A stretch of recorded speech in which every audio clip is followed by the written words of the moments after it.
네트워크 소식 순천방송국 먼저 연결합니다. 송나영 앵커, 순천에서 임대아파트 전세 사기 피해자가 속출해 경찰이 수사를 벌이고 있군요.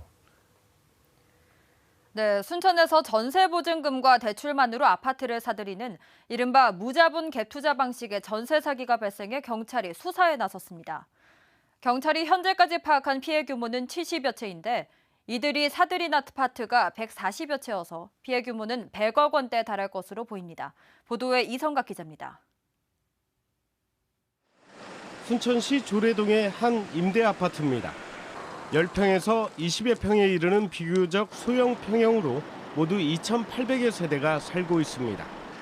지난 연말부터 이 아파트에 사는 전세 세입자들로부터 전세 보증금을 돌려받지 못했다는 내용의 고소가 이어졌습니다.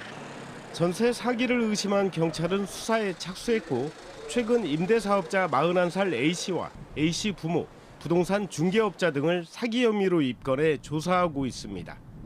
경찰은 임대사업자와 주로 거래한 부동산 중개사무소 압수수색 과정에서 전세 사기 정황을 확인했습니다.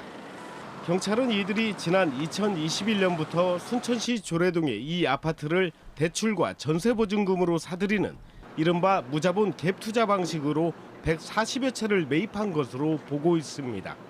또 전세보증금을 돌려막기 하는 수법으로 범행을 이어온 것으로 보고 있습니다. 순차적으로 이렇게 계약을 한 경우에 그때는 이제 시간 지나가면서 피해자가 생기지 않습니까? 경찰은 현재 파악된 전세 사기 피해 건수는 70여 건이지만 전세 만기가 돌아오면 추가 피해자가 있을 것으로 보고 수사를 확대하고 있습니다. KBS 뉴스 이성각입니다. 여수 순천 11구 사건의 희생자와 유족 결정이 더디게 진행되고 있고 보수 성향 인사들로 채워진 보고서 작성기획단 문제도 심각하다는 지적이 제기됐습니다. 여순사건 특별법 시행 2년 평가회에 참석한 여순사건 유족과 전문가들은 신고 건수 대비 희생자 결정이 10%에도 미치지 못하고 있다고 지적했습니다. 또 보수 성향 인사로 구성된 보고서 작성기획단을 해체하기 위해 지역사회가 결집해 운동본부를 구성하자는 제안도 나왔습니다. 여수시는 지난해 석유화학물질 배출 사업장 454곳을 대상으로 운영 실태 등을 점검해 배출 허용 기준을 초과했거나 대기 배출시설 무허가 운영 등에 대해 모두 76건을 적발했습니다. 이 가운데 대기 배출시설을 무허가로 운영한 업체에는 사용 중지 처분을 내렸고 배출시설 비정상 가동 등 53건은 경고, 배출 허용 기준 초과 22건은 개선 명령을 내렸습니다.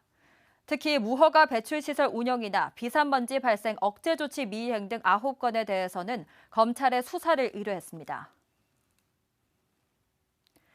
광양에서 미국 동물원 인식표가 달린 대머리 수리가 구조돼 치료를 받고 있습니다. 전남 야생동물 구조관리센터는 어제 낮 광양읍 한 밭에서 날지 못하는 독수리가 있다는 신고가 접수돼 날개 관절이 탈구된 대머리 수리를 응급치료했다고 밝혔습니다.